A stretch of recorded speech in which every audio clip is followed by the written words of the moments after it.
What happens when the last straw breaks the proverbial camel's back?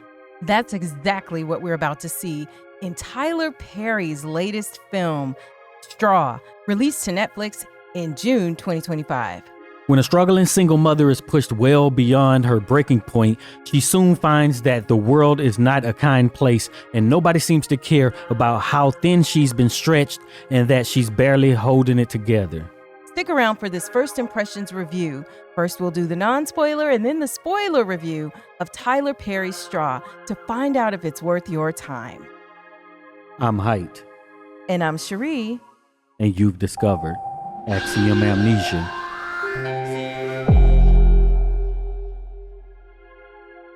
We want to thank all of the supporters who helped to make this video possible.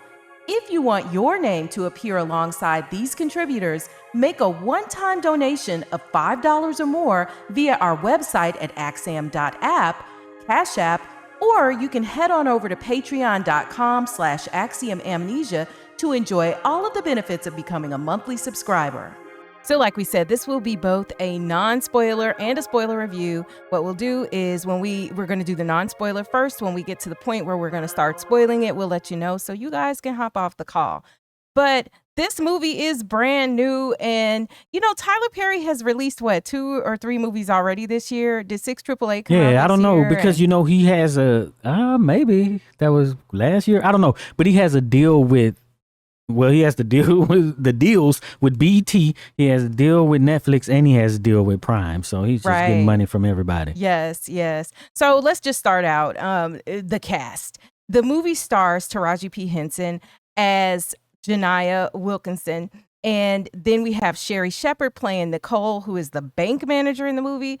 Tiana Taylor is playing Detective Kay Raymond. We actually have Sinbad, who it was great to see him back on film because, Sinbad had a stroke a few years ago, and he really, for a long time, was really sick. But he's in this movie, and he's talking, and we see him in a small role in the film. We also have Rockman Dunbar, who plays Chief Wilson, and then we have Ashley Verscher, who plays Tessa, who's one of the bank tellers. And then we have Glenn Turman, who also shows up in the film, playing Richard, who is Janiyah's boss at one point toward the beginning of the film. So that's our basic cast. There, of course, were other people in the film. And we're, if you want to see the full cast list, check out IMDb for that.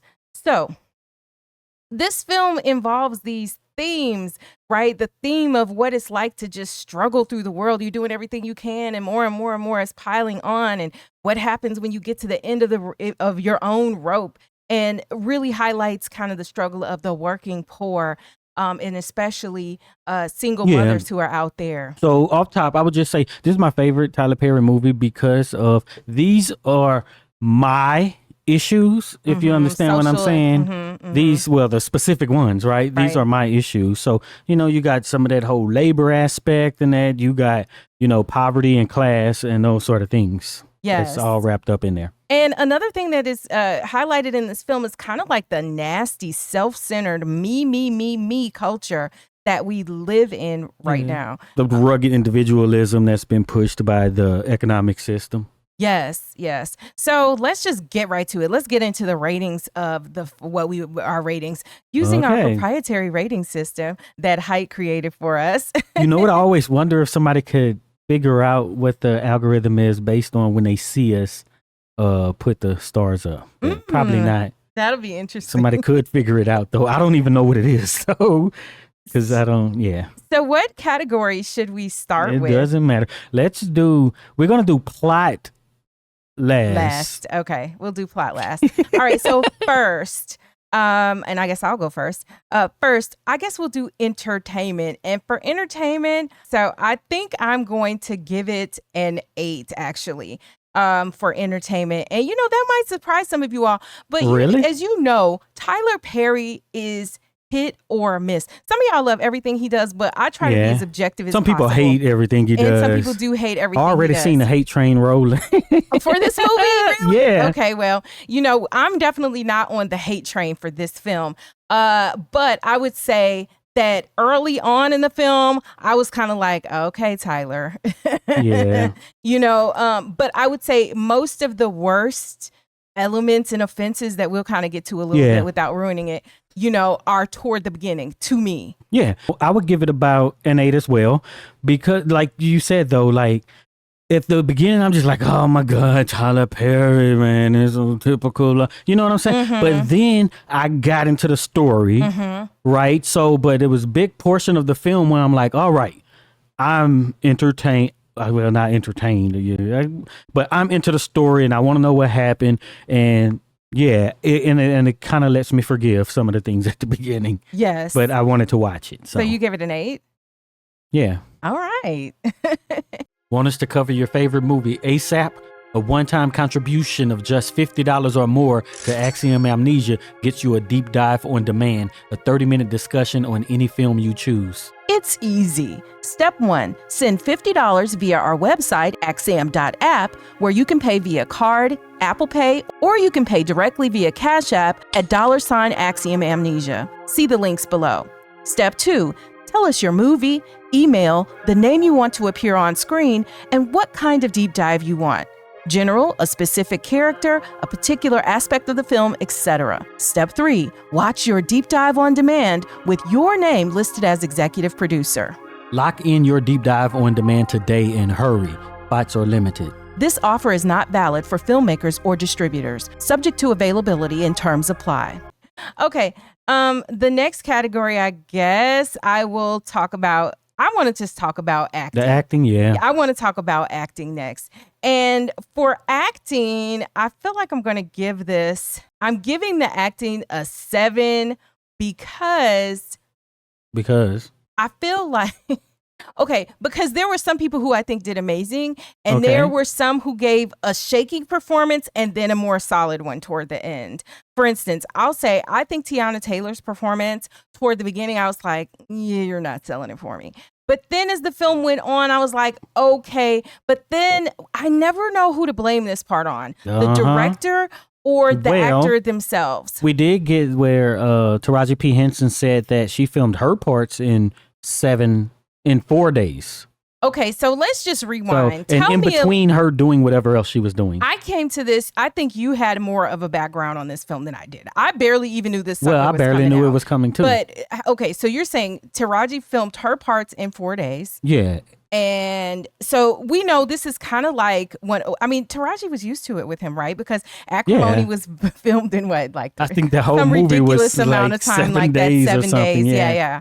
So I think he's trying to do stuff fast. Like I said, he has all those deals and all those TV shows. He's just trying to churn a bunch of stuff out. So you like get up in here, and I think that's what happened with all of them, right? Mm-hmm. So you don't even have time to probably take as many takes as you want and all that other things that come with that, setting up the all of the equipment and all that stuff, right? Setting up the shots, basically. And then I said to myself, is it really acting? Is my criticism of Teyana Taylor really the acting? Or is it about how she was stylized in the film? Because I felt like it was the acting. So I would say that Teyana Taylor and Ashley Versher wasn't good. They weren't good. I won't say they weren't good. They weren't great. Let's put it that way. I think there were, okay, what I would say is that I feel that there were some problems in their execution I'll say of with their both acting. of them. Yeah. With both of them. But I think the problems were bigger with Teyana Taylor than with Ashley, who plays Tessa, one of the bank tellers. Yeah, but Sherry Shepherd. You have to, but like, yes. So the people who saved the acting, clearly Taraji P. Henson, if she's coming to the table, it's going to be stellar. Sure. And then somebody who I was really surprised by was Sherry Shepherd. I was surprised at how much I feel like I connected with her character. How much was she an actress first? I really don't know, but we happened to watch, and it's coming soon on the channel, but we happened to be watching Precious recently. And she played in Precious. She had a small role in Precious where she was working at the alternative school that Precious goes to, right? And that was a long, long time ago. But I don't know which she did first, but I would say it looked like she's been trying to get up in there since 95 around, so mid-90s. But comedians often make really good actors, even dramatic actors. And so I guess I really shouldn't have been surprised, right? You look at all the comedians turned actor from the past. So I think she really, but for me, I was just like, okay, Sherry, I see you. Yeah. Yeah, so you I didn't was like saying, Rockman Dunbar's performance. oh yeah. Well, it was just this one part where I was just like, he can't act. Right? It was probably one we line. know he can act, right? I know, Which but it was. just I think in it was this- like his first line or something. don't- That's why I was just like, oh, he can't act. So the question is, we never know who to blame it on, because Yeah. what if he delivered it like he thought, and then the director said, "I need you to give me more. I need you to be more gruff. I want it to be like stick this." your butt out and my whatever it main is. man. Exactly. Okay, so in case you guys are too young to know, or just kind of too out of the loop to know, he's quoting stuff from Hollywood Shuffle, the movie from way back in the day. Yeah, from Robert the 80s, Townsend. Robert Yeah. Townsend, yeah. Whose daughter just replaced somebody on this other show. Bruh, that was just crazy. Hey. The show The Neighborhood, it was some girl on Welcome to there the who was a Neighborhood. love interest in one season, I think the newest season or whatever. One season, you know how a new season come along and she's just gone and it's this light-skinned girl and it's Robert Townsend's daughter. So, yeah. Hey, I mean, maybe she's amazing and maybe she's just Robert Townsend's daughter. You never really know. I respect Robert Townsend so much that Let me give his daughter a which is role. why Sinbad was in this movie and he did good, for his role. Yeah. He had, like a part that wasn't huge, but yeah. I was Glenn Turman. relieved that he was able to speak, because Yes. you never really know when somebody's had such a massive stroke that he had, Yeah, so. and then he got a role after that, right? Because most time, once that happens, it's over. Your career is done. We're not Yeah. going to see you in anything else Yeah. after that. So I'm But, glad he seemed to be Glenn doing Turman, well. of course. He's He gonna good. always bring the pain, no matter what. Now his character in this movie, but Well, he, of course, the acting Yeah, is the always going to actor be is stellar. good. You just already know. So, it's Glenn yeah. Turman. that means that because of those two, Tiana Taylor, she had a significant role. Yeah. And The other one was not as yeah, significant, it's not as significant. but So, distracting. but at times, the maybe. Tiana Taylor having that significant role, I think that Taraji P. Henson should have played that role, and then they should have got a younger person to play Taraji P. Henson's lead role. Okay, so we might as well get to it because this Hold is up, but I got. okay, go ahead then. I'm rating. All right, go ahead. So I give it a 7. Okay, we're both on the same page. That is Yeah, odd. that's- That yeah, usually very doesn't odd. happen. But what I'll say is we got to talk about Taraji's. Might as well just talk about age. Okay, as of June of 2025 or thereabouts, and we're going to probably be within a year of her age. How old is Taraji P. Henson? Ooh, she's 54. Okay, so she's 54. She was born September 11, 1970, at least according to a simple search on the internets. All right, so she's 54. So she was playing a 42-year-old woman in this film. The Yeah. character is supposed to be 42. With a 8-year-old daughter. Mm-hmm. So all that plays into it when it's just like, she's 54 with an 8-year-old daughter, right? So then she has to play someone younger. Well, and I was curious to know, and they finally did say her age and the character's age in the film, because I was like, okay, how old is she supposed to be? But at the same time, just keep it real, 100. You do have women having children older as time has gone on, so that wouldn't be just completely unique. Do I think she looked like a 42-year-old woman in this movie? Do I think honestly, as I looked back, I was like, okay, I know her age. But if I'm just solely judging on what's on the camera, she sells it. She does it. Right. So I don't. I guess. Yeah. But the thing is that typically you don't get the women who are much older who become single parents. Maybe not. Late 40s. You know what I'm saying? I don't think it generally happens that way. Right. Right. Especially coming from a generation that you would come from if you're 54 too. Not usually. Usually. So yeah. You would have had your kids already maybe. Or this is more I guess widespread or acceptable to be younger now and have, a kid with the father not involved. Although I do think one of the ways that things are changing, and I mean, it's no judgment anyway, however you want to get down is your business.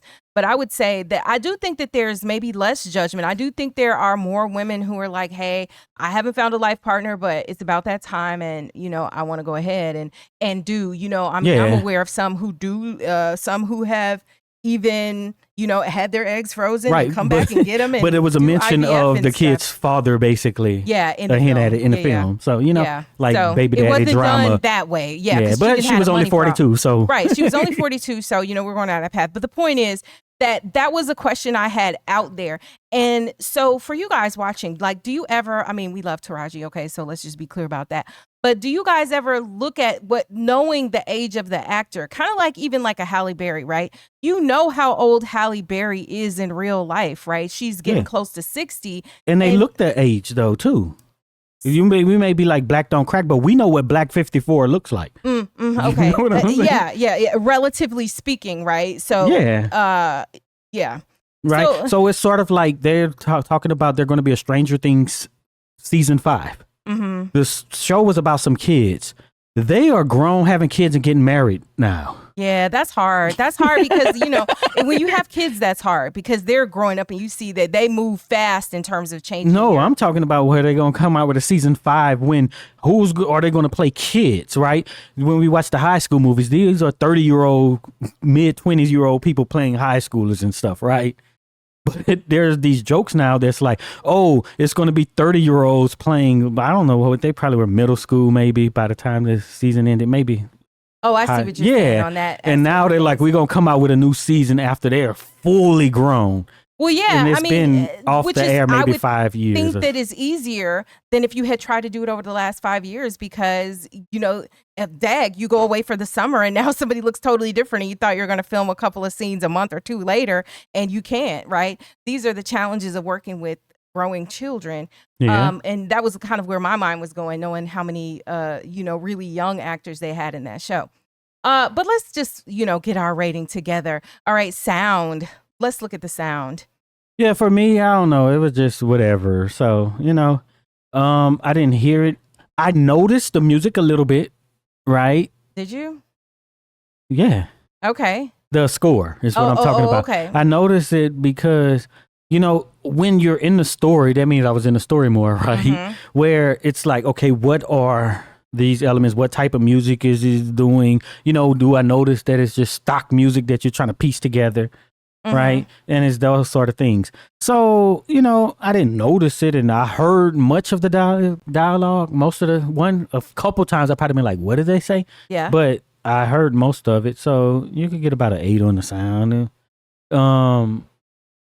Was this the movie where, the guy was outside walking a dog and I did notice like, hey, I hear the leash or whatever and it's kind of loud, but whatever.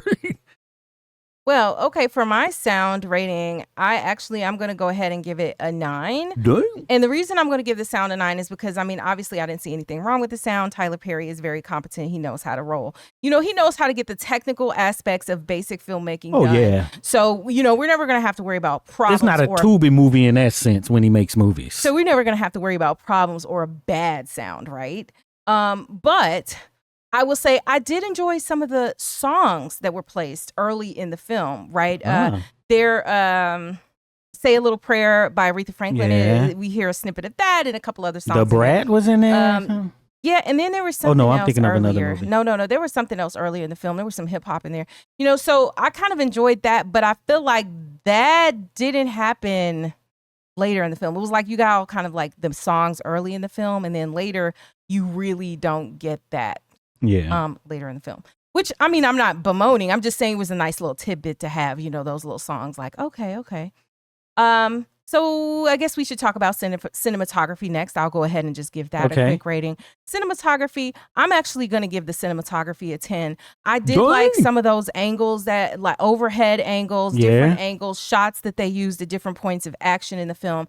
And other techniques used to show you like disorientation. Yeah. I liked that. So you gave it I gave it a 10. A 10. Okay, dang. I'm going to go ahead, cinematography, I'm going to give it a 9 because, so when the movie started, I'm just like, dang, Tyler Perry is trying to do something, right? Mm-hmm. So those shots in the opening parts, I'm like, all right, you're doing, faucet dripping and those sorts of things, right? And combined with the music and stuff. That was cool. So I feel like he's concentrating more on the art, right? Yeah. The art of filmmaking. And this is where I feel like combining, practicing your skills. And you know what? Maybe he'll be able to catch up because if we rewind back to when I was talking about the 6 888, there were some problems in there that I was kind of like, okay, not really going to be Oscar worthy. but most of his other stuff that he ever made wasn't anywhere close. Maybe what was the Bluesman's? Whatever, something in that vein could have maybe, in some perfect world been a contender. But I think that when you're a filmmaker, you can't tell me that Tyler Perry doesn't eventually want to have an Oscar. The good news is that the way he churns out films, he can get a lot of practice at a particular thing he wants to do. Yeah, and where he was falling short in the past, to me, was the art of filmmaking. He can give you a good story, a salacious story, the ratchetry on deck. But is it beautiful to look at? Is the film, has he captured the actual, the visual aspect of the art using the techniques of filmmaking? Right, yeah, because the car scene, right? I was kind of like, all right, I see this. And I think also, too, that you got some, I don't know, they probably give him carte blanche because he's Tyler Perry, but you have a Netflix style, too. But even within that, it was, cool. And, we had said, I think it was about Mea Culpa. We were like, this belongs on Tubi. When I see this movie here, this movie does not belong on Tubi. I feel like this movie could have gone to the theaters. Yeah. This movie is a movie that it's gone to the theaters and been something that wasn't just there because, I really do think so. Like if it was like in the 90s or something, early 2000s, people would have been talking about it like, yeah, that movie. Would have been in that string of our Black classics. Yes. And because there is a movie that Taraji was in called Not Easily Broken. And she was in that movie with Ricky. What's Ricky's the actor? Ricky from Morris Chestnut. Yes, Morris Chestnut. She was in there with Morris Chestnut, and that's a lesser known film. I think that was one of the T.D. Jakes films, because in the 90s. Oh yeah, we just watched that a few ago, we did. And in the 90s, T.D. Jakes had tried to, he did Woman Thou Art Loosed, and that was another one of those kind of faith-based but very good films that was full of all kind of moral dilemmas and challenges and hard lives type stuff, right? Oh yeah, and that was a movie that I went to see in the theater.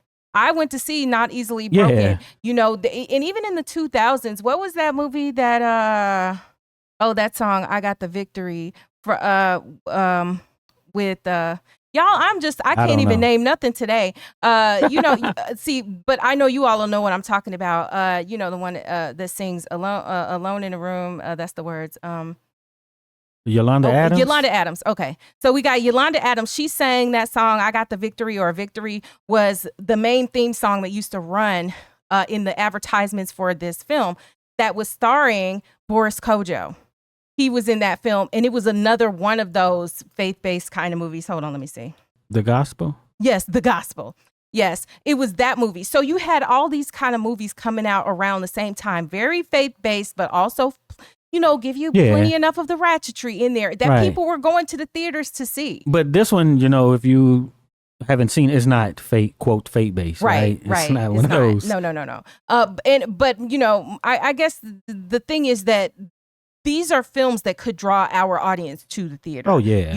And not just, but I think nowadays, I just think getting people to the theater is just hard. Yeah, it's very Although hard. we have just broken the box office with Sinners. Yeah, we and other did. people. We took. I think this movie's better than Sinners. Don't come up in here playing with me like that. Because like I said, once you get to them, the vampire thing part, yes, I'm ready to go. Don't blaspheme like that up on this review. Anyway, so that was cinematography, and then editing. If I'm going to give editing a score, what would I say about editing? Editing, huh?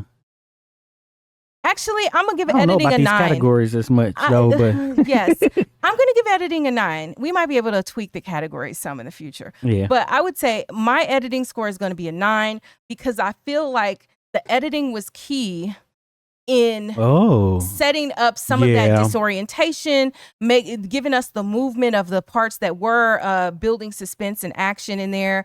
So but again, Tyler Perry, generally speaking, is basic editing. He's gonna know how to do that right anyway. So we're not going to talk about bad editing. I don't feel like with him, but artful editing and stuff that supports the art of filmmaking. I think he did a really good job of that. So I think so.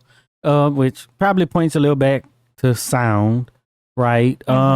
Where there was this one moment where they were saying the character's name and it was muffled and stuff with sound. But, this is editing, how you put the film together, right? And then, I didn't understand what they were even saying so much. But then, how there was this transition away from her name being called.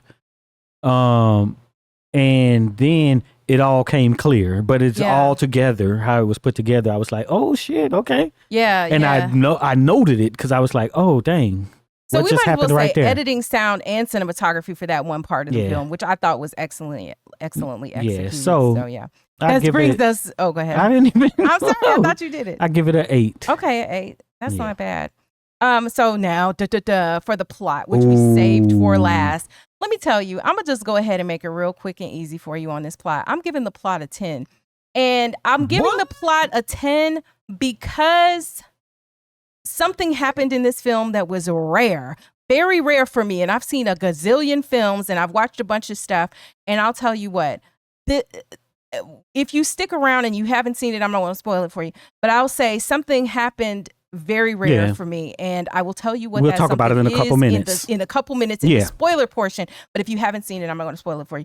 But I'll just say, I think the plot 10. Dang, a Tyler Perry with a 10. So here's the thing. You ever see something where I'm going to give the analogy of somebody who's doing some type of gymnastics competition performance, right? Yeah. And like if we take what's that girl's Simone name? Biles. Let's take Simone Biles. Simone Biles is so good that Simone Biles can fall and still win. To me, that's the best example that I'll give you of this film, because there were things that were definitely wrong with it, but because you overshot so much, I can, even if I took deduct the points for what happened wrong, you still come out at a 10. And that's surprising. A good analogy. That is very surprising to me for a Tyler Perry film because Tyler has foobarred even just recently. Okay. He has done some foolishness even recently. Just in the last year. It's not like, it gets progressively better. If you look at him in 88, 98, no. He has done some stuff in the last year that you like, okay, I don't know if we're moving in the right direction, player. But this one, I got to give it a 10. Yep. But I'm going to just go ahead and give it an 8 because, like I said, this is my type of movie, right? The subject matter and all that, I'm real a stickler for the story portion. And, it's my issues. Right. And that's just it. And so sometimes you could try to make a movie about my issues, but it's just like, you don't know nothing about, I get a feeling you don't know nothing about my issues or that you're uneducated and all that other stuff. Right. When you're on my issues. But he didn't give me that feeling in this one. The last one, that's one of my issues, but it was just like, no, you didn't do service for that issue. You know what I'm saying? You messed it up. But this one, he didn't. Yeah, and I felt like he did this really well. Yeah, Cheri gives it overall a 9.0. Dang. He got a 9. I don't know if Tyler Perry has gotten a 9.0 for me out of any of the recent reviews. I don't think so. I mean, I don't remember what I gave 6 AAA. One day we're going to have to just do a Tyler Perry review of his films in the last few years and what we gave them. Oh, yeah. We'll just say, hey, these are in order the best films of Tyler Perry's, in the 20s. From best to worst in the 20s. Yeah. But I gave it an 8.1. So not bad. That still is pretty good, though. That's pretty. What did I give Sinners? I don't know. Go back. I think I gave Sinners a 10. You gave it a 10. I gave Sinners a 10 across the board. Just, I mean, you're not you ain't matching. They was mad because I didn't want to give it 10s. They said y'all be having me laughing in the comments because they're like, I was just looking for anything to just not say something good about this. They really think that, which is hilarious. But yeah. So those are the ratings that we would give it. Overall, I guess I would say, is it worth the watch from your opinion? Oh, yeah, it is. It's definitely worth the watch. And I like that it's accessible. It's on Netflix. Most people have a Netflix or a Netflix password where they can, watch this film.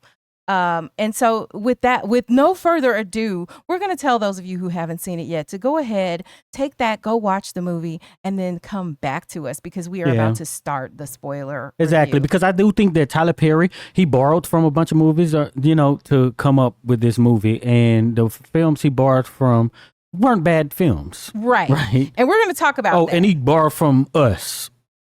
And we're going to talk about that too. We're going to talk about that. Yes. So the first thing we probably should just do is go ahead. We're going to just give what we're going to call an extended summary of the film and jump in with certain comments at that point. And then we'll loop back, talk about our first impressions after we understood what was going on in this film, and then have a little bit of a deep dive discussion if there's time.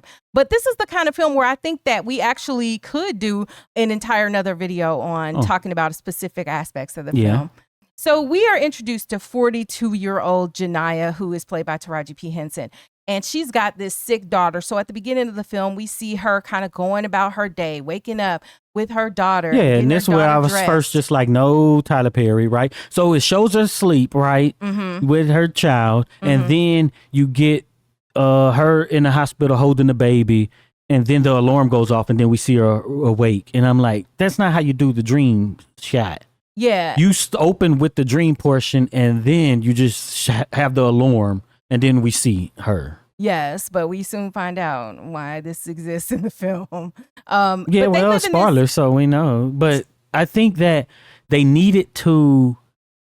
I think it was required because I would have been questioning that dream, right? Yes. If you didn't show me that she was asleep first, then I would assume that my first assumption that they were in that hospital like that was the quote not real thing, right? So something would have been off once you woke up, or I would have been questioning something there.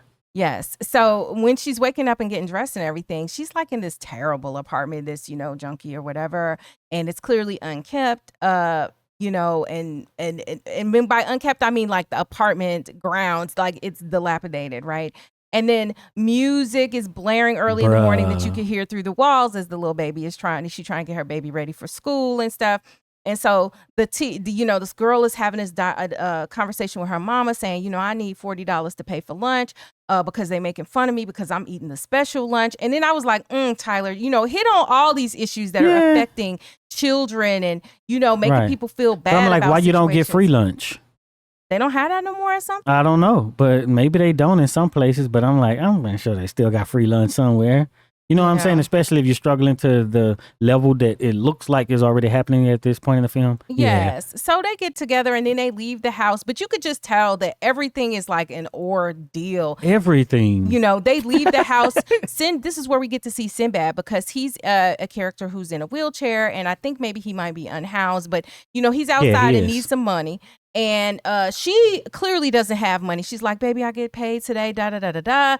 So we know it's payday, but everything is due. If you ever been in that situation, everything is due, but it's payday and your money is spent, more than your money is spent before you even get it in your hand. You got to figure out who's going to get paid and who's not going to get paid and how you can, stave off these people with their hands out for money. No sooner she comes outside, Sinbad has his hand out, because he's needy.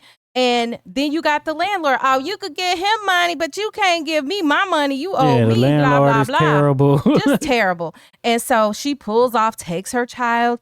So we know she's behind on her rent. She ain't paid the child's lunch money, and she's taking the child to school. So she takes the child to school and drops the child off at school. And it's this long line to drop your kid off. And I feel like in a way that is just something of the last 20 years because I just don't feel like it was all these super long pick up and drop off lines like that when I was growing up. But because you wouldn't have to, so they have to get dropped off at the school. You would just drop them possibly if it's a line 2 blocks away and say, walk your ass up there. Or you just walk to school, period. Depending on the distance. Let me tell you something. When I was in 2nd grade in College Station, Texas, I was, and for those of y'all who are going to be like, dang, you say you're from Chicago? Yeah, I grew up mostly in Chicago. I typically say that. But in 2nd grade, I was in College Station, Texas. And I rode my bike to school. And, kid memories are different than adult ones. But I believe that I probably lived like at least a mile, probably 2 miles.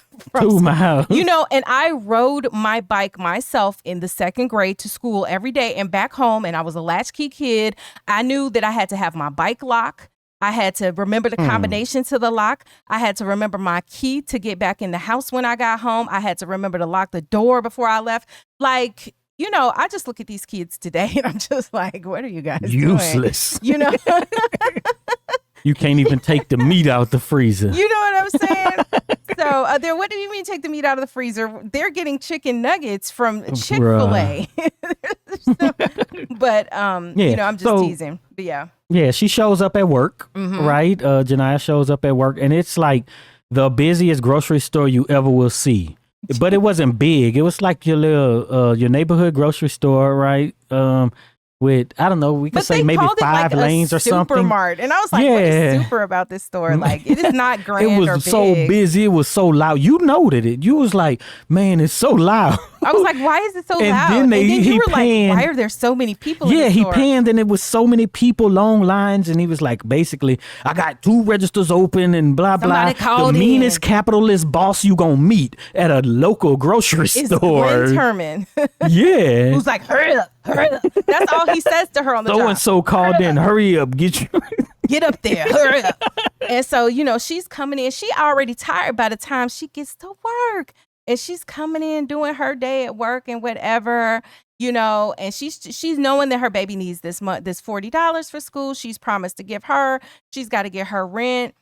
Yeah, so we know all this is going on, and then a couple comes up to her register, and they trying to get some stuff, and she's like, you can't get all that stuff with WIC. And just recently, I can't remember which state, but they like passing these laws. Well, it's happening everywhere. Yeah. That, hey, you can't get so-called junk food and, with like WIC and food stamps and stuff. So, well, food stamps, right? Because that's state. But they're like, wait, hold on, it's crazy. Because, you know, and then people bring up the whole thing that, hey, what about a kid who's having a birthday, you know, and their parents is poor? They can't even get a fucking birthday cake. Nope. Because that's how evil these devils are who are advocating this. And yes, I'm talking to you if you believe that people who get assistance shouldn't be able to buy a fucking cake. Exactly. Or even just some snacks every so often. Yeah. Or something any little different. Enjoyment, a popsicle in the summer. And then we're not even going to talk about how these are actually, junk is cheaper than real food. And this is crazy, but it just is. And they try to couch it as you care about their health, and that's not why you're advocating for these things. You really just want to punish people for being poor and needy and not having. Yeah, so this couple is there, and then she's like, hey, you basically got to pay 38 something. And then the woman, she snatches her card. Give me my card back. Yeah, and then they leave. So these people, it was like everybody she encountered in her day was the most extreme of the ratchetry this was straight Tyler Perry. Bro. Yeah, it was, give me my car back. And then the man throws a beer bottle at her feet, or some type of bottle that breaks at her feet. The man that was with the lady who had the card before they're leaving. Yeah. And then who's there but the boss? Glenn Turman is still there. He's like, clean that up, hurry up, hurry up. You know, like, it's just horrible. Her life is freaking horrible.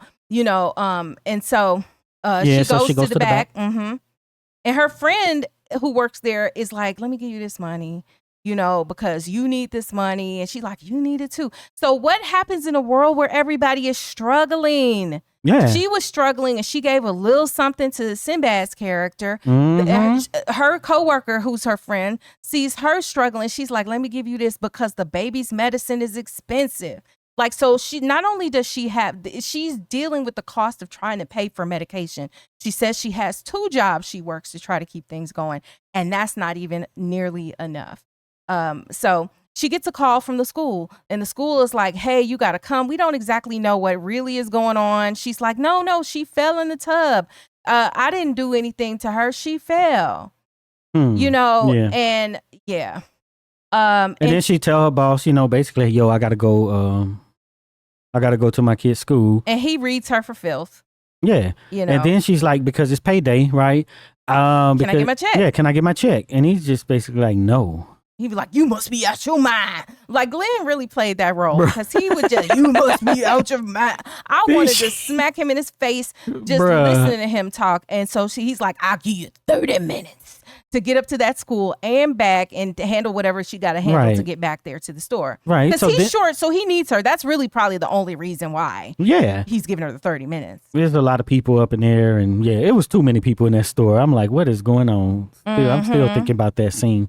But so she goes over to the bank. And that's across the street from where she works. And she's trying to get money out. So she sees Cheri Shepard, who is the bank manager, you know, greeting people at the door and everything. She's trying to do her job all nice and everything. She comes, and she's trying to get money out of her bank account. And she's like, I know I got $47 and I need to take out 40. Okay, some of y'all in the comments, please raise your hand if you ever been there, because I certainly know what that feels like to be like, I need to get my money. I got $47. I need to take out I need to take out 46. I'm going to leave $1 in there to keep it positive. Like many of us have been there, and I felt her. But, the manager was like, well, girl, you got to have a certain minimum amount. That's why you couldn't take that money out at the ATM if it was going to make your account negative, because then we would close it. What kind of bank is that? A little old small bank. I ain't never heard of nothing like that. Maybe a bank that is not making all of their profit off of overdraft fees. But still the minimum. She would have had her $7, right? Just like you would have had that $1 something. Maybe. Yeah. So. But they were probably going to try to eat it up with a fee. Mm-hmm. So she goes on to where does she go? She went to the school. Yeah, she's on her way to the school, or going to the school. She gets to the school, and as soon as she gets there, Tyler Perry attacks. Yes, Tyler Perry attacks. They got her baby with the social services workers and stuff that are there. And we see the same lady who, I guess she's maybe the principal or somebody, who was out front when she dropped her baby off. Now, when she dropped her baby off, the principal is looking at her crazy. And I noted to you, I was like, why is she looking at her like that? Pressing my lips together. And, so what we see is basically how they treat people, right? You talk about the nasty self-centered culture, right? And I talk about my issues, right? And it's kind of like, okay, because you're looking at a person who don't have in a certain way. So that's just how I took it. Mm-hmm. So the Children and Family Services is there at the school to take her daughter. And the daughter, like we know, has seizures, and the child is screaming, and they basically doing the whole rip the mother away from the child thing, even though they weren't ever touching. It's like, give me my baby, give me my child, And so when she realizes they're taking her child away, then, she's just like melting down or whatever. And she's like, oh my gosh. And they're just, and they're like, well, we see, they accused her. They like, well, she comes to school hungry. She comes to school dirty. And we like, wait a minute, we just sat and watched her give this baby a bath, this little girl a bath. She's supposed to be 8 years old. Give her a bath before she takes to school. What you talking about? So then it made me really be mad at the school administrator. Yeah, I'm like, dang, they done took her kid because she was late on lunch money. And is this how it works? Like, y'all just roll up to the school and take somebody's child. Like, you don't even get like, we got to do a home visit first before you start escalating it to that. They like, we're going to do a home visit after. Yeah, so this is what's happening. So then, of course, she's all distraught, and she's leaving. And, I put this note in the film thus far at this point in the movie. And I was like, everybody is black and evil. Everybody is black and evil to this point. And I meant that both like literally and figuratively. Yeah, everybody was bad. Everything that could go wrong went wrong. Everybody is bad and the worst at everything, right? Except her. Yeah. And her basically, baby. Yeah. But I'm just like, all right, so we're early in the film. We're 12 minutes into actual running of the film. And then it's just like, now I know the issue.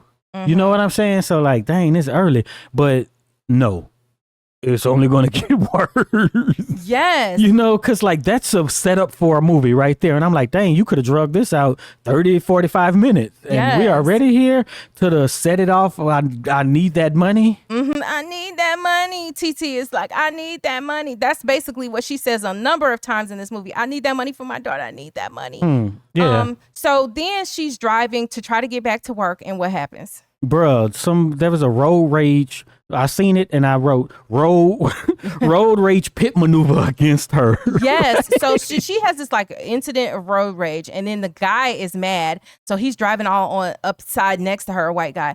And then he does the pit maneuver on her and makes her spin out in the rain. I'm like, who's doing pit maneuvers? And so then she hops out and she's like, oh my gosh, and her car won't start. So then a police car pulls up behind her and she's like, oh, thank goodness you're here, because this man just hit me and everything. And the dude who did it popped up like, you didn't know I was a police officer, huh? And it's just like, oh my gosh. So like, what direction is this going to take? Because we know from like one of Tyler Perry's more recent films, he took the whole police involved shooting to a whole nother level. And I was just like, okay, please do not make it turn this left. Maybe he listened to what we said and said, okay, I ain't gonna make that happen. So the car won't start. She get out, this happening. It's raining. All this stuff. It's terrible, terrible day. Worst day ever. And the cop says to her, though. The woman cop? Oh, the guy. The male cop says to her, the one who ran her off the road, if I see you anywhere, I'm going to find a legal way to blow your brains out. This is what the cop literally says to her in front of the other cop. And the lady's like, okay, get out of here, blah, blah, blah, whatever. That's very believable. So Tyler Perry, you hit that one, man. You sure did. And so then we find out, because you already know her life is going wrong. So you know her license is expired. I'm like, if the license is expired or the registration is expired, something is expired. Everything ain't up to date. So they like, oh, well, we going to have to impound your car. You finna get a ticket. And this is a white female officer that's now handling the case. And she's like, but you can't do that. I don't have the money, you know. And it don't matter. She like, if you drive off, you going to jail today. So, of course, she doesn't drive off. And then she goes back to work. But now she's arriving to work 2 hours late. She only had 30 minutes. And now she's 2 hours late. She tried to sneak up on there to her register and start checking out people because it's a long line. You know who is right there? Glenn Turman, the boss. And he's just like, what are you doing? Come on to the back. You know what's Richard, happening the boss. next. Yeah. He said, come to the office. And then basically it just comes down to your ass is fired. And she like, dang, messed up. I need this money. And then she say, hey, yo, give me my check then. It's right there. Yeah. And he's like, no, I'm not giving you your paycheck. It's just what they say. Checks in the mail. And I said, this is just like, you so wrong-headed. That ain't what you say checks in the mail about. And then you're just being mean to her for no reason. Yep, that he's bought all the way into that system. Just horrible. Yeah. So, she's fired. And so she goes on home. It's raining. She gets home. All her stuff is out on the front lawn and she's been evicted. And you got the landlady yelling down from the second floor of the apartments saying, I told you, you said you would be back here at 11 o'clock or whatever, blah, blah, blah. And are you back? You think I'll play with you? Just embarrassing her. You're watching all of these people. She's screaming like, why would you do this? All her stuff is getting wet. And earlier in the film, we had seen where her baby had made a science project that had, so only thing she takes is this book bag with this science project in it. It's like a little, I don't even know what the heck this device was. I don't know what it honestly was. But it's some type of electronic device that the daughter had put together or whatever for her science fair. So she salvages that. All the rest of her stuff is just, out on the ground. So she goes back to her job and she's like, look, before she does that, let me just say, it wouldn't be Tyler Perry without some over-the-top dramatics. She looks at the sky and then just screams while she's standing over all of her stuff as it's raining. Yes. And so she goes back to work to try to get her ex-boss to give her check. And so she's in the boss's office. And next thing you know, she finds herself in the middle of a freaking robbery. Bruh. So this guy comes up and he's like, hey, Janiyah. He looks at her name tag. Hey, Janiyah. And then boom, he pulls out a gun and he's like, give me all that money, because the boss was in the back counting money at his desk. And so he's like, give me all that money. And there's another guy with him as well. It was 2 of them. And so she's just like, oh my gosh, she's startled, scared. Somebody's holding a gun. She's standing there. And then her boss is behind the desk in a really small little office. And so then the guy wants what she has in the backpack, which I'm like, you just got all this cash money. What you want with this backpack? He wants the backpack, which has it's clear backpack with the child's science project in it. She's like, no. So she's snatching it back from him and she will not give the robber this backpack. And then struggle ensues. She winds up getting a gun and shooting. Bro, he's a terrible criminal. Yes, shooting the guy who was trying to rob. So then after she shoots, you would think her boss would be like, oh my gosh, you saved us. We're not dead and the money is still here. But no, the terrible, evil boss Glenn Turman is playing is like, this is a setup. You set this up. It's you. And he gets on the phone and calls the police and is like, my employee Janiyah set it up and she came up here with a man with a gun and she just shot him and whatever. Blah, blah, blah, blah, blah. And he just started talking crazy to her and she shoots him. Yeah. So in theaters, do you get an applause? I don't know, because in my heart, I was like, dang, now you don't shoot nobody for nothing like that. But I understand. Yeah, well, I understand. Well, she had just came back from her stuff being on the curb and, you know, just to get the check that that is already owed to her. Right. It's due. Right. You know what I'm saying? So today's check, not even a check that she's a week or whatever behind and pay. Yeah. Today's check is due and he won't even give that to her. Exactly. So it's she shot him. He dead on the ground. And so then the next thing that we see, she gets the check. Is she just go over to the bank across the street after she takes the check, she gets her check, goes to the bank across the street, and she's like, I need to cash my check. Can you let me in? The bank is about to close. And when the lady who talked to her before, that's Sherry Shepherd's character, Nicole, saw her, yeah. Nicole, yes. When Nicole sees her, she's like, oh, okay, well, let her on in. So she let her in. And then she goes to try to cash her check. In the meantime, we're introduced to Tiana Taylor's character, who's this detective who shows up, and they're interviewing the coworkers there in the scene. And this is the part where I was like, okay, this just seems, I don't know if it's the acting. I don't know if it's the way Tiana Taylor is made up. But I was like, no, it wasn't convincing. It's not giving detective. Even now. Our idea of detective comes from movies and TV, though. Okay, that is true.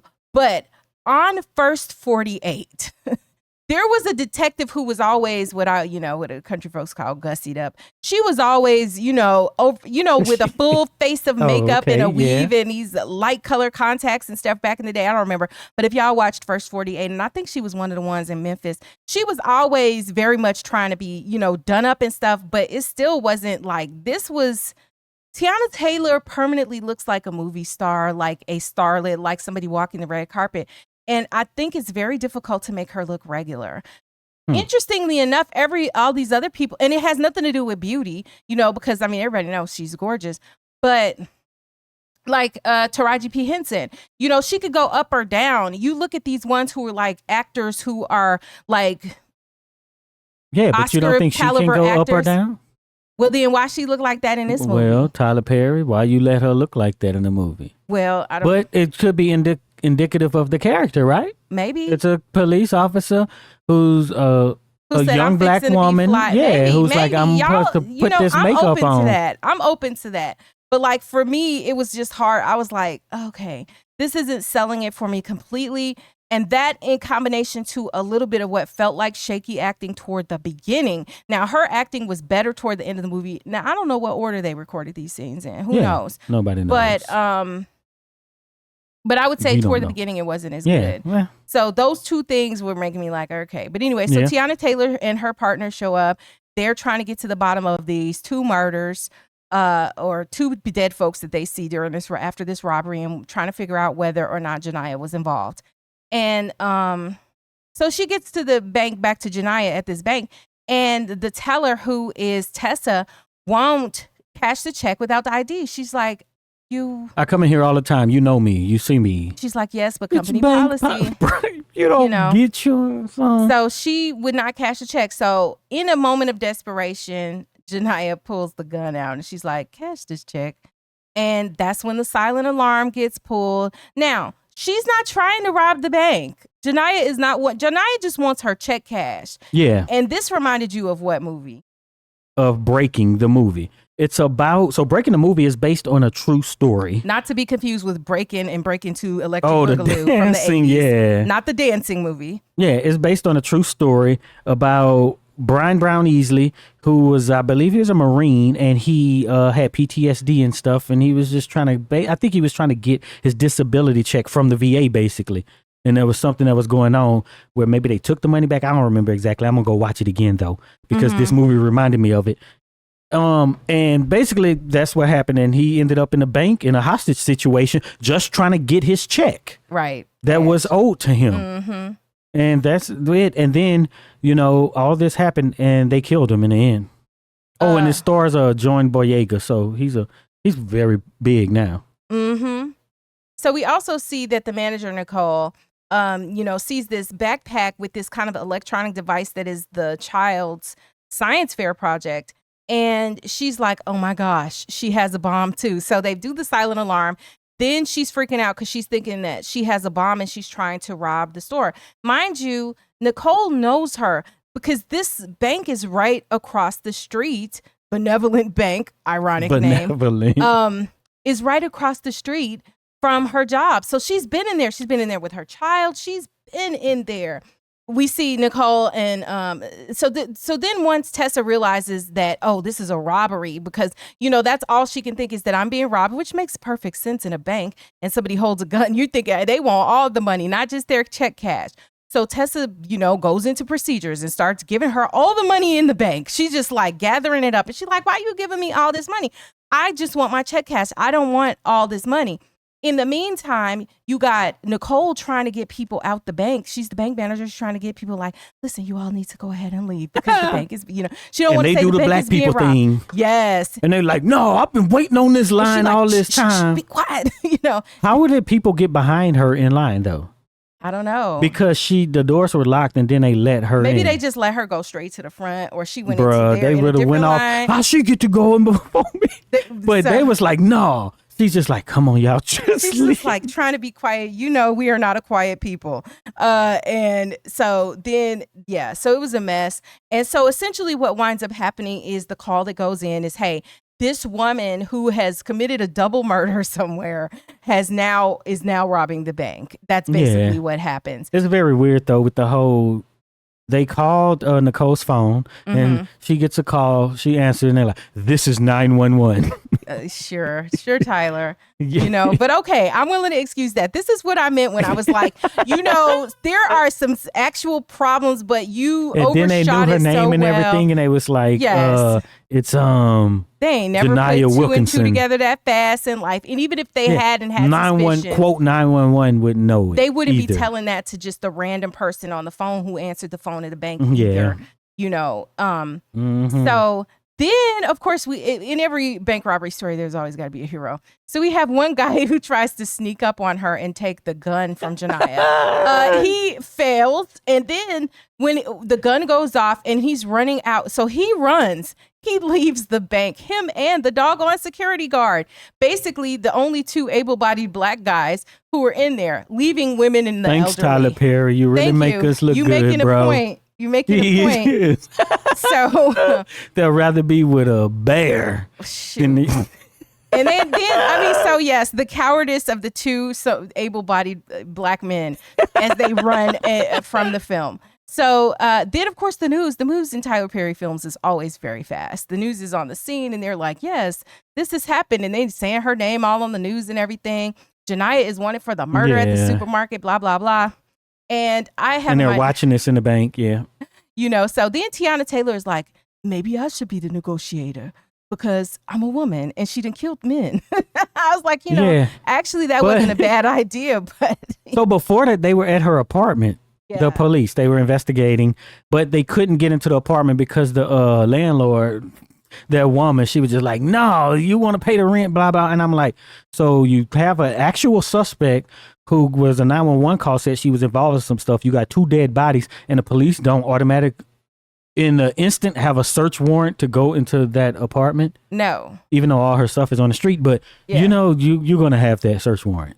So, but they don't. Yeah. So they're in the bank and this stuff is on the news. And then, you know, she's about to give herself up after, you know, this whole make sure you give her money that she wants, right?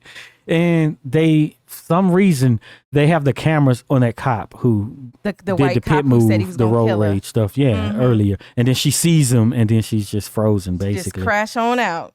She ain't going out now. She crashed out long before this. She's continuing to crash out. So then even the customers are telling her to give herself up and whatnot. And then you got an older couple who's in there. An older couple is like, y'all don't want to work hard no more. We worked hard for y'all to act like this. Yeah, we fought long and hard for your freedom. And this the thanks we get, basically. You know, for you, because you don't want to work hard. See, so again, that's that judgment, right? Yeah. That's the judgment, not having any kind of empathy, not thinking she had it hard or anything was going on beyond that, just that she just didn't want to work and decided to rob a bank. That's their feeling. Then they're like, we out of here. And him and this man and his wife just leave. They're elderly. They just walk out. And so like something should tell and did the police like, okay, she just letting people walk out. She ain't shooting them for trying to walk out. They just walked out and left. And then my question to you was like, is this how older black people would have responded in this situation? And I say, you know, maybe Tyler Perry got this right because I think we don't always act the same as people, as the mainstream, as is depicted in films that we see in these hostage situations. And I'm gonna be like them black dudes who ran out too, right? Or like the couple, right? It's like because this was the last dude, right? I'm gonna get out of here. Y'all gonna come or not? Because we see her. She doesn't really seem like that threatening, and she just lets some people walk out. You know what I'm saying? I'm just walking out. Well, the time to walk out was then, because as she began to have more of a grip on what was going on and get more scared, try to negotiate some, then they were being actually held. She wasn't really wanting to let them go. I told you the story how we almost died in Iraq. So it's not one of those pow stories. Not that type. So we were in a truck basically, and somebody was like, we had a bunch of people in the back of a Humvee, and they backed up, and then they went basically over a cliff, and the truck was hanging off a cliff. Bruh. Right? And you know what happened? So crazy. This sounds like a Tyler Perry movie. No, this what happened. We were hanging off the cliff, and then you know what happened? What? Black dude, first one, jumped out. Like, this dude was so fast. I'm like, he must have saw it going over the cliff. As soon as it boom, it was like boom, boom. He jumped out, right? But then when he jumped out, it started rocking and stuff. It messed with the weight. Yeah. So then what I do, I jump out. You know what I'm saying? So we out of there, is my point. You gonna get out if you need to get out. Well, I ain't standing in this bank. What about the people who were in the truck? What I'm gonna do? Stay in the bank in the thing and go in the truck and go down with you?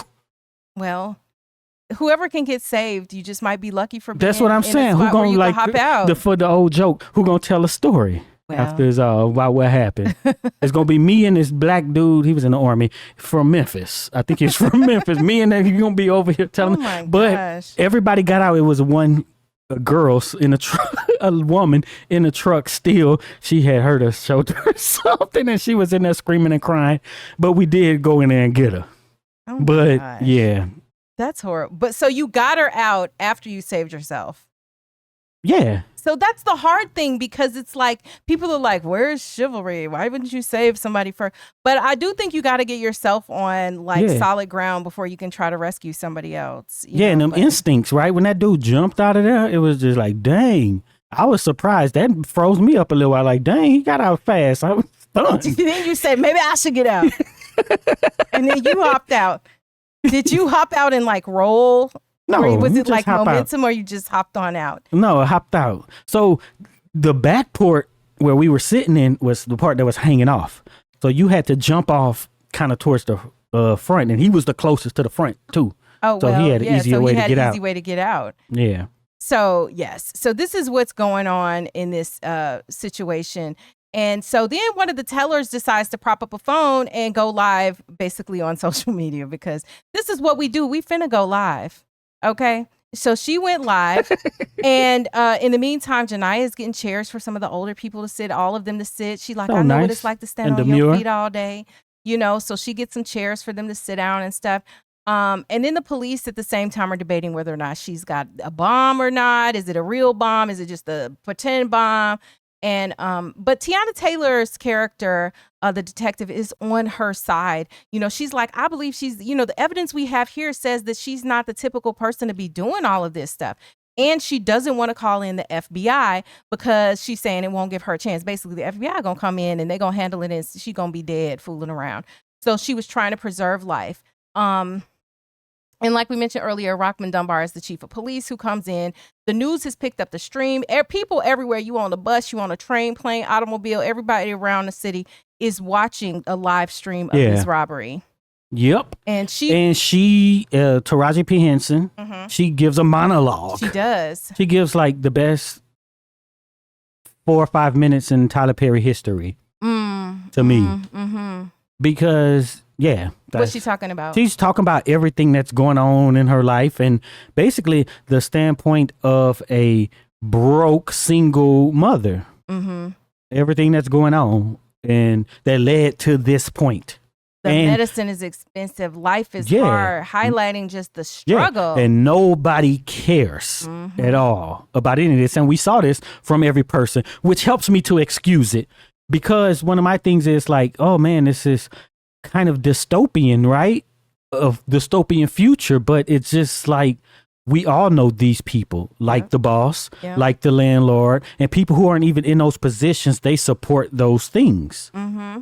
Right? So it's just kind of like we're pretty much there now. Yep.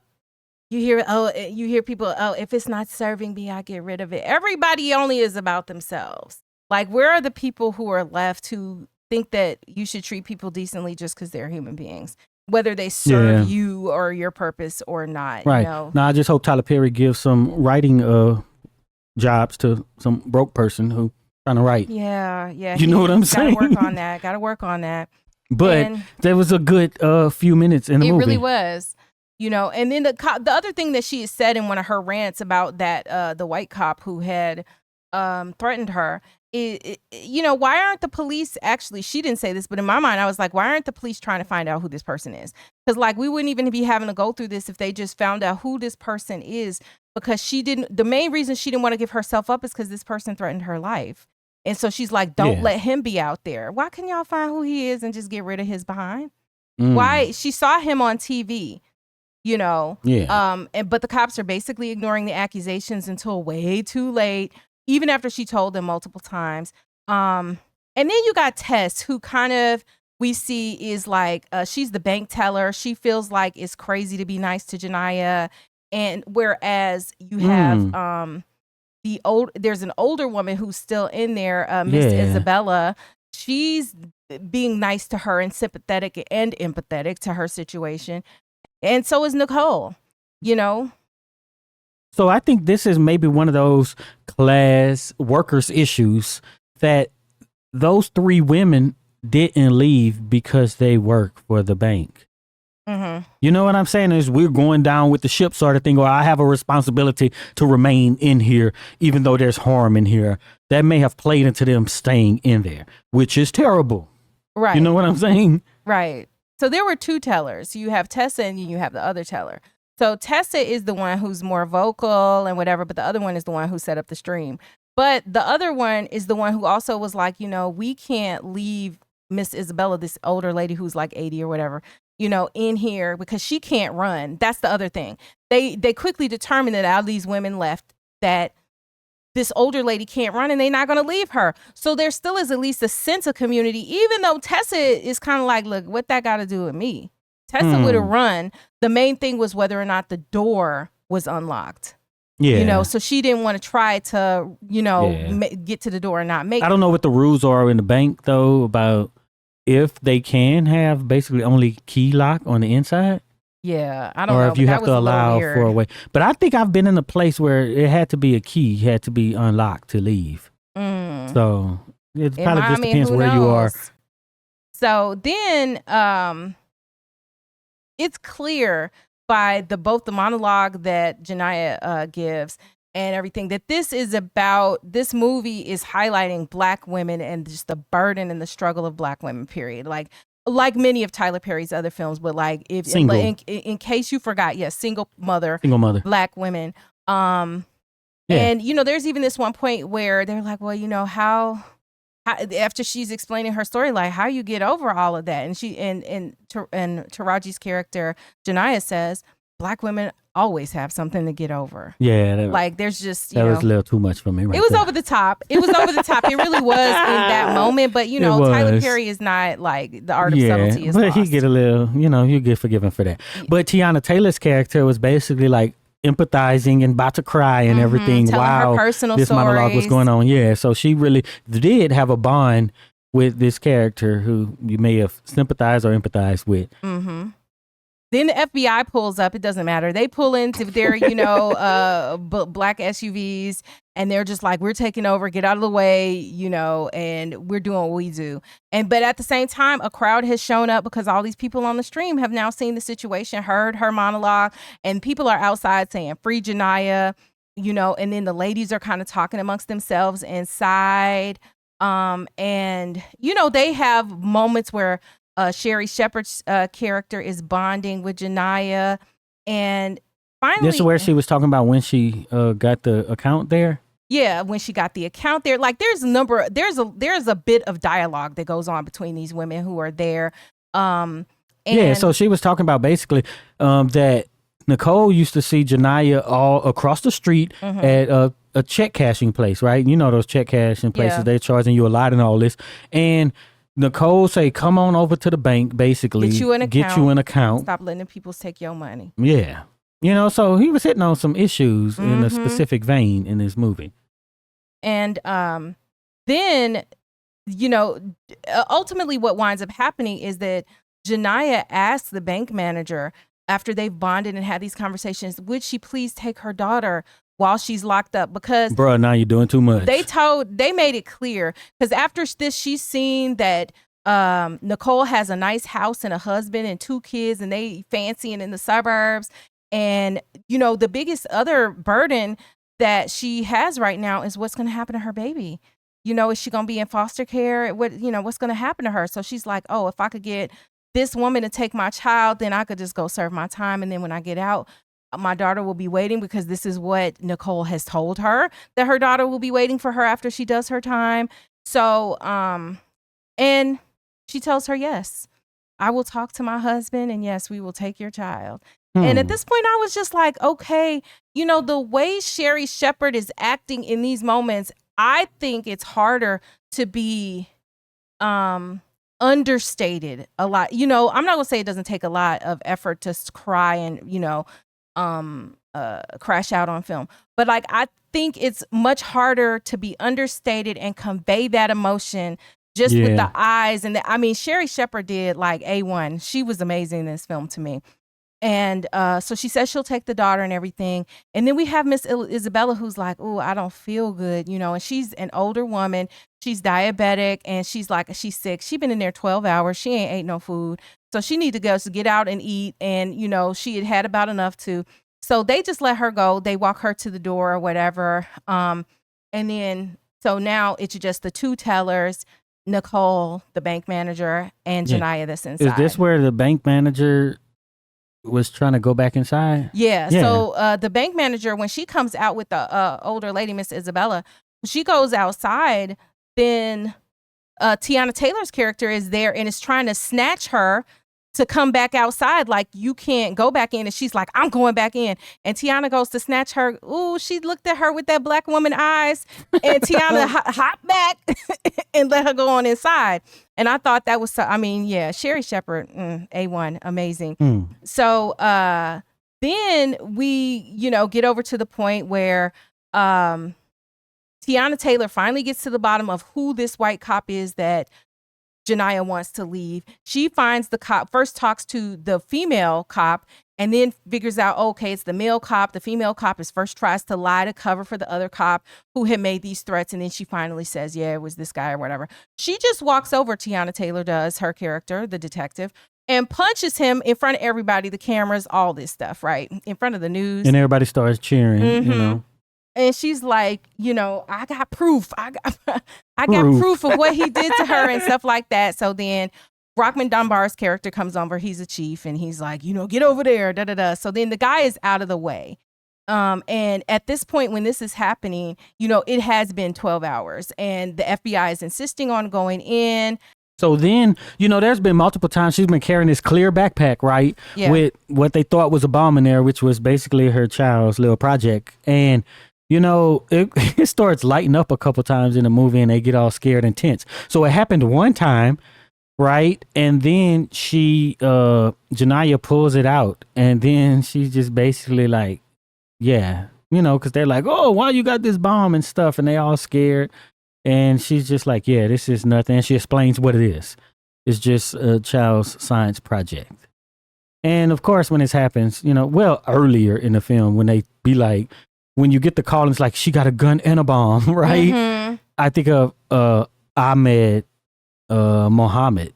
Right, in real life. In real life, who was a boy who was much older, who made some project and put it in a box with a, you know, like a clock, right? And then he got in trouble because they tried to say it was a bomb because, of course, he just because of his Middle background. Eastern, possibly. And so that whole thing. But I'm just like, her daughter is so young, 8 years old, and what does she make? Whatever this contraption she's a super is, genius. because I don't think we ever even understand what it is. Yeah, I don't know what the thing is. It doesn't matter. Tyler Perry was like, it don't even matter. It's just a thing. Tesla goes off somewhere, and then she writes a message for for the police to see that the bomb is not real.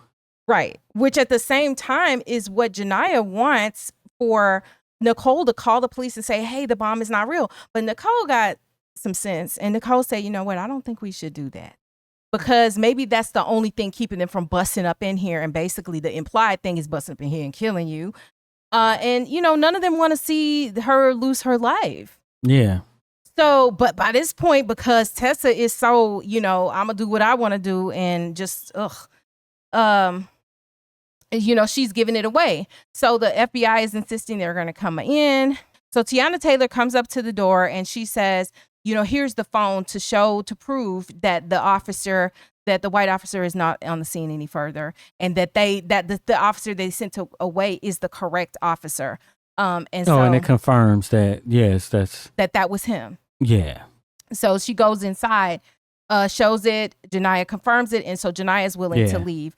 And that's the negotiator where I think is it Kevin Spacey who's Kevin Spacey, where he runs into the thing, into this hostage situation. Yeah, and he was the negotiator with Samuel L. Jackson. And, he was a cop who was trying to make sure that something else don't happen, and y'all just got to see the negotiator. You go against your own Yeah. But yes, great movie.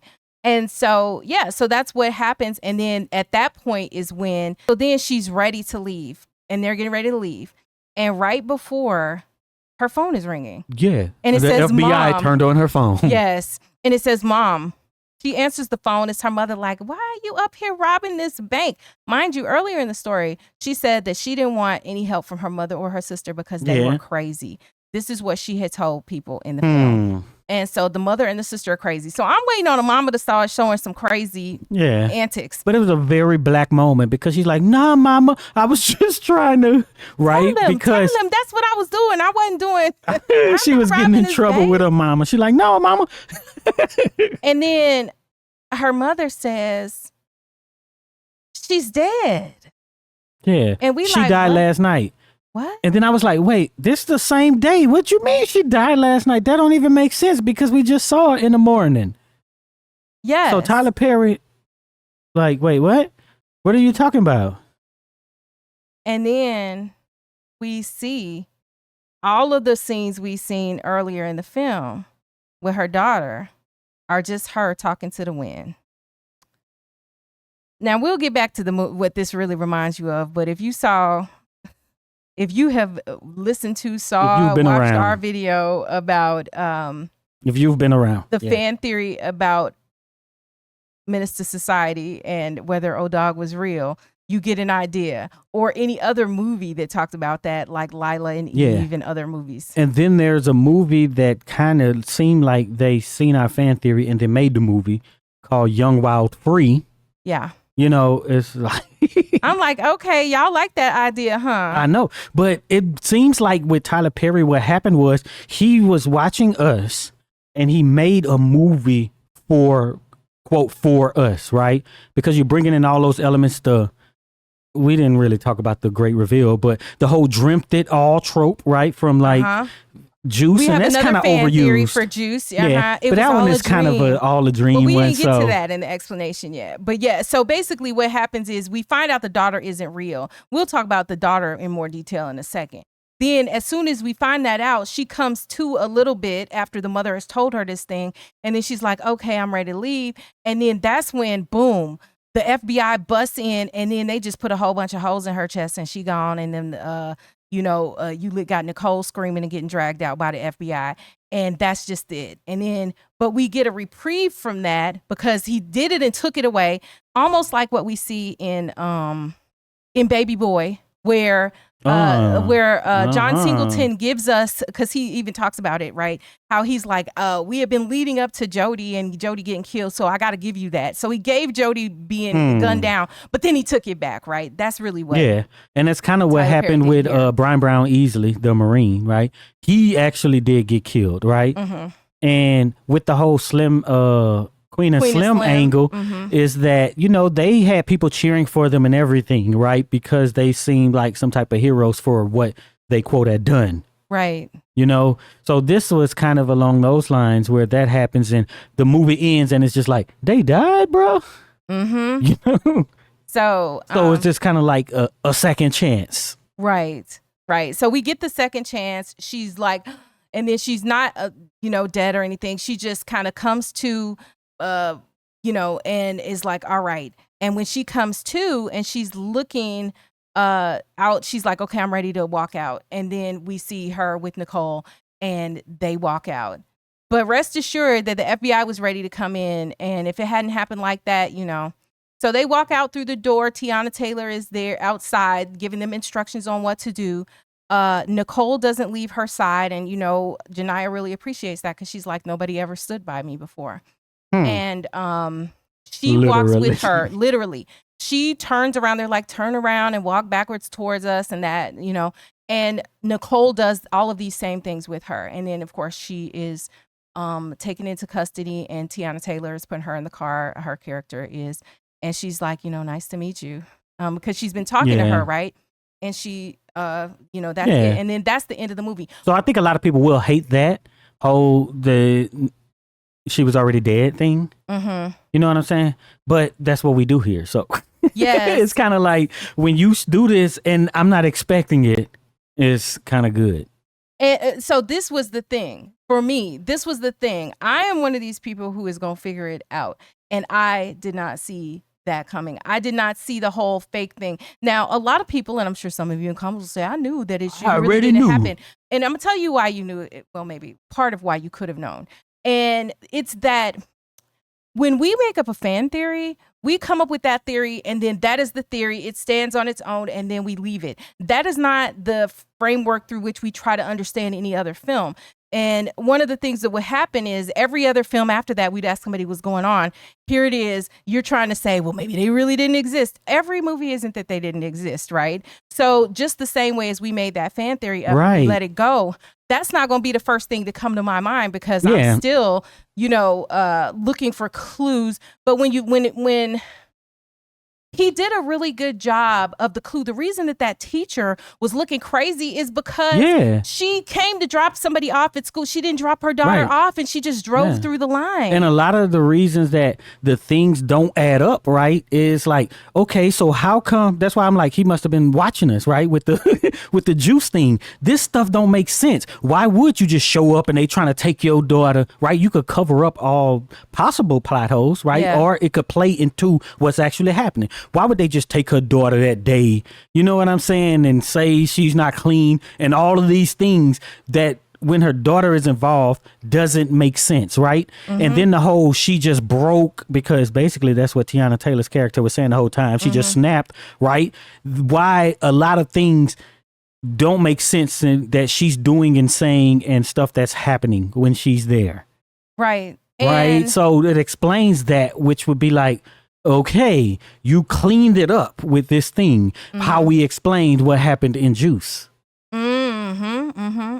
You sure did. And like I said, I appreciated this movie because I want to be surprised too. But there are very few filmmakers who have successfully been able to, surprise me like that. And this one did. I didn't see it coming. This is why I say I gave that plot a 10. This is a rarity for me, and it makes the movie more enjoyable for me because I wasn't Yeah. So you know what other movie? What? Flight Plan, right? That's the one with Jodie Foster's daughter's on the plane. That brings up that for me too. Brings up that kind of thing. So that's essentially what happens. She turns herself in and then, so that's basically what happens. And I know that's a super long summary because we really discussed a lot of the things going on. But like the big twist, did you see it coming? No. I didn't see it. And I loved that I didn't see it. Go to the comments. Did y'all see the twist coming at the end of this movie? But what they are doing a lot is taking back these endings. What movie did we just watch and they did it like 4 times, gave us like 4 endings? Oh, yeah. What movie was it? Magazine Dreams? Maybe. Was it? I got to remember. We've been watching so many movies. I know. I'm confused. I'm not sure which it is. But yeah, they gave us multiple endings and I was like, look, you can't have it always at once. But that's really what they're kind of trying to do a little bit. Oh, no. That was Nickel Boys? American Fiction. American Fiction, yeah. It was American Fiction, Oh, where American he Fiction, gave yeah. us a couple endings at the end of Right. that. But I feel like there was another one too, but I can't think of it right now. I don't know. This raises questions though, right? So, because we like, so what about the corrupt cop, right? And all this. Yeah. And you said, okay, it could be independently verified by the woman cop, right, who came forward. But would the cops believe a story about the corrupt cop when they know this lady this whole time been talking about she got a child who had died? Right. The night before. But she says that it was on body cam. I know she had a body cam. So that should have at least it should have Yeah, but even when you say it, I'm just going to be like, well, she's lost it. You know what I'm saying? It might take me a while. Well, they to be like, weasel out of it. They may weasel out of it. But that was like the thing that I thought at the end was like, okay, did this cop really do this to you or not? But then your response to me was it was possibly just the scenes dealing with her daughter only that were not accurate. But, it calls into question. But the other thing, because I know y'all will be on this. The other thing is, we didn't have a narrator of this film. So the idea, like in Menace to Society, where you have the unreliable narrator, we have the unreliable narrator because why? He's actually talking. We hear him. We hear his inner voice, Kane. We hear him in that film. That's not the way this film is, although one could suggest that we are in her mind because we see her daughter in those scenes. So it's a little gray there, but I'm okay with the gray. You show it to us, you show us the daughter. So whose else mind could it be if, other than her mind, that we're seeing the lens through which we're looking at what's happening with her. So, but again, I'm cool with that. Like, nothing is perfect. I'm fine with how this wrapped up. Yeah. So I seen this, an article about this, and it was a white editor for, I can't remember what website or paper it was, but they used the word misogynoir, which I think is probably going to pop up because, like we were talking about, there's this rugged individualism thing that's going on right now, but we'd also have that's been going on for a couple decades, all we want to see is excess and luxury, right? So if you tell a story about someone who is impoverished or struggling, then that's bad because there are doctors and lawyers and blah, blah, blah. Well, because we're trying to avoid having to see poverty now, right? But I think that's the beauty of a story that happens in Atlanta where you have all of this, right? You got poverty, or I'm assuming it's Atlanta because it said Georgia, but you got business owners. You got this bank lady living out in the suburbs with her wonderful nice brick home and her nice husband and her big ring on her finger. But how bad and how poor she is. Mm-hmm. Right. And I think that's when people talk about this, that's what they talk about. They don't want to see any of that at all because the story is centered on that. Maybe they need to see more of it. Well, of course they do. That's what I think. I think but they don't want to see it because it makes you uncomfortable about your excess and greed. Yeah. Or even if you're in that position too, we've come to the point where it's you trying to put shame on the person who was in the position when there are all these societal structural things that has a person in that circumstance, but even people in a position turn it on themselves because of the branding and propaganda from the capitalist class. Mm-hmm. Right? So it's internalized in that way. And, that's kind of what, without the twist, is a commentary because you got it from the teacher and things like that. But we still get it from, the landlord who is in a position though, right?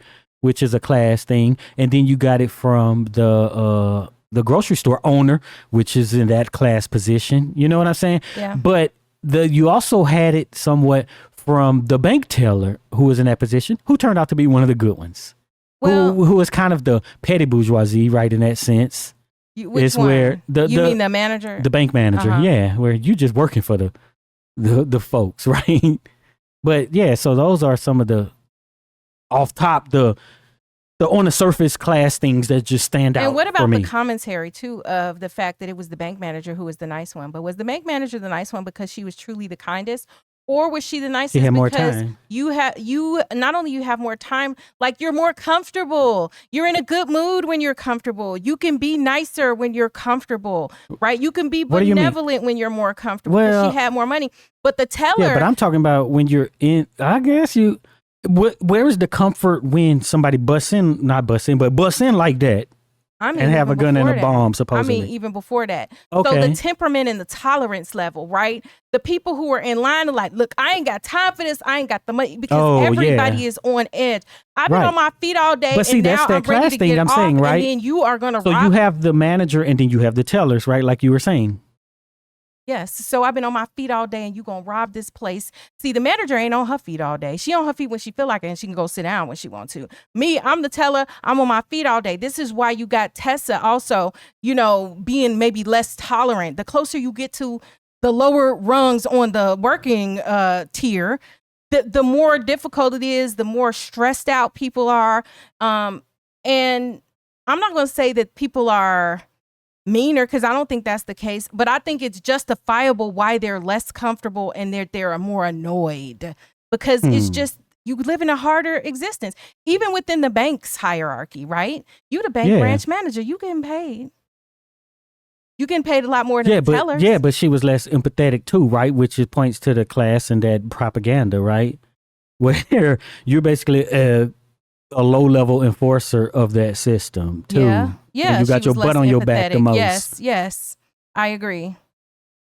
Who is the most empathetic? Is it the person who is working at your side or working kind of in a tier that's nearer yours, or the one who is much removed where they can be comfortable and come through and pretend like they care about all of the, you know what I mean? Like when you start getting into like middle and upper management, they come through in their great moods. Hey, listen, we care about employees. We care about how comfortable you are. Let's just bring this in. They're always full of sunshine. But the people who are on the ground level working, like that's the hard work to be done. Yeah. That's why it feels so obnoxious when these folks roll through like they do.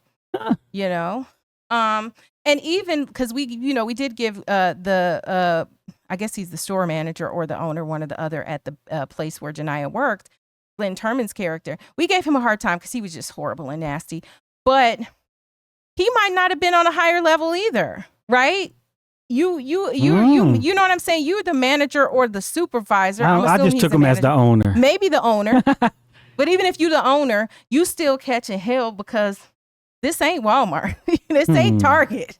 You dealing with a different group of clientele, and everybody feels like they're not getting what they deserve.